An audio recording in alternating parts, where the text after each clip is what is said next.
Mama Devota. Habe mume wangu. Habe mume wangu. Sawa bwana. Mwanao kafumwa na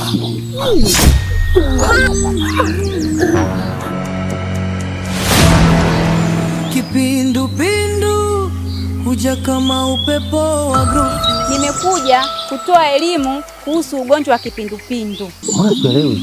Devota anaumwa? Tunaje nyinyi ndio wazazi wa Devota? Kwa sababu mwanangu anasifiwa na akili shule.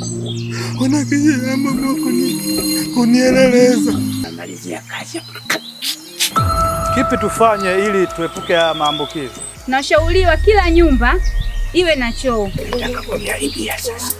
Naomba mfuate. Kisha chakula kimepikwa vyema, tumia vyo salama, linda mazingira, usitupe taka ovyo, zingatia utaratibu bora, ukiona dalili wahi hospitali mapema.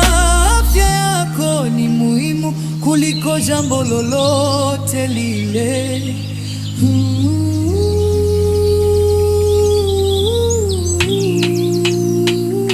Jihadhari ndugu,